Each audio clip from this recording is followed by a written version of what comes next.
জুলাই আন্দোলনে সক্রিয়ভাবে অংশ নেয়া এবং জুলাইয়ের আন্দোলনে যারা এই অংশ নিয়েছেন, আপনারা জানেন যে এনসিপি সেই অন্যতম একটি দল এই জুলাই আন্দোলনে যারা অগ্রণী ভূমিকা পালন করেছিল। সেই এনসিপির ধানমন্ডি থানার যুগ্ম সমন্বয়ক জান্নাত আরা রুমি এই ভবনের আজকে এই যে বাসাটি, এই বাসাটি থেকে মূলত তার একটি তার ঝুলন্ত মরদেহ উদ্ধার করা হয়েছে এবং মরদেহ উদ্ধারের পর এই বাসাটি এই মুহূর্তে তালাবদ্ধ করে রাখা হয়েছে। এটি মূলত একটি ছাত্রী হোস্টেল এবং এই ছাত্রী হোস্টেলে তিনি থাকতেন এবং পুলিশের সঙ্গে আমরা কথা বলেছিলাম। পুলিশ যেটি জানিয়েছে যে আসলে জান্নাত আরা রুমি বেশ অনেক দিন ধরেই আসলে ডিপ্রেশনে ভুগছিলেন, মানসিকভাবে তিনি আসলে অশান্তিতে ছিলেন। আরএফএল অডিটর, বাঁকা হয় না, ফাঁকা হয় না, আর ভাঙা এক কথায় অসম্ভব।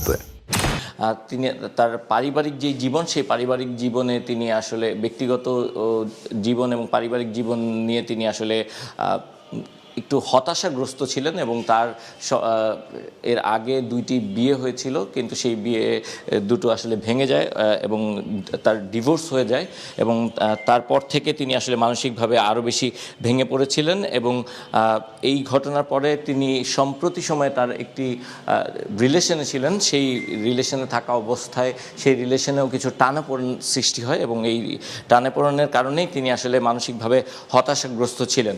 আর এই সব নানা বিষয়ের কারণে হয়তোবা তিনি এমন হয়ে থাকতে পারে যে আত্মহত্যা করে থাকতে পারেন, কিন্তু তারা এখনই পুরোপুরি নিশ্চিত করে বলতে চাচ্ছেন না। কারণ তারা যেটি বলছেন যে এই ইতিমধ্যে যে মরদেহটি উদ্ধার করা হয়েছে, এই মরদেহটি ময়নাতদন্তের জন্য ঢাকা মেডিকেল কলেজ হাসপাতালের মর্গে পাঠানো হয়েছে ইতিমধ্যে। তো সেখান থেকে আসলে পুরোপুরি নিশ্চিত হওয়া যাবে আসলে ঠিক কি হয়েছিল এবং কি কারণে তার মৃত্যু হয়েছে। তবে পুলিশের পক্ষ থেকে যেটি জানানো হয়েছে যে এই ভবনের যিনি মালিক রয়েছেন তার সঙ্গে তারা কথা বলেছেন। গতকাল যখন এই ঘটনাটি ঘটেছে সে সময় তারা চিৎকার চেঁচামেচির শব্দ শুনতে পেয়েছিলেন, কিন্তু কার সাথে এই চিৎকার চেঁচামেচি বা কার সাথে এই বাকবিতণ্ড হয়েছিল সে ব্যাপারে তারা আসলে নিশ্চিত করে কিছু বলতে পারেননি। তারা যেটি বলছেন যে দ্রুততম সময়ের মধ্যে এই বিষয়ের যে ময়নাতদন্ত, সেই ময়নাতদন্ত শেষ হলে নিশ্চিত হওয়া যাবে এটি কি আসলে আত্মহত্যা নাকি এর পেছনে অন্য কোনো রহস্য রয়েছে।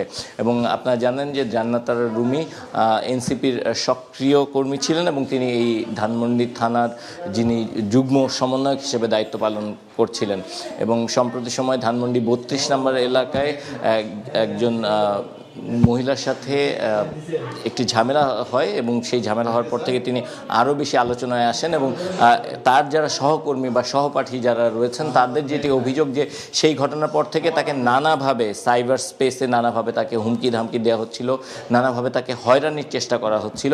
আর এ কারণে হয়তো বা এ ধরনের নানা বিষয়ের কারণে, নানা চাপের কারণে হয়তো তিনি এ ধরনের একটি ঘটনা ঘটিয়ে থাকতে পারেন বলে তারা ধারণা করছেন। তো এই ছিল এই মুহূর্তে এনসিপির যুগ্ম সমন্বয়ক ধানমন্ডি থানার জান্নাত আরা রুমির মৃত্যুর ঘটনার সবশেষ তথ্য।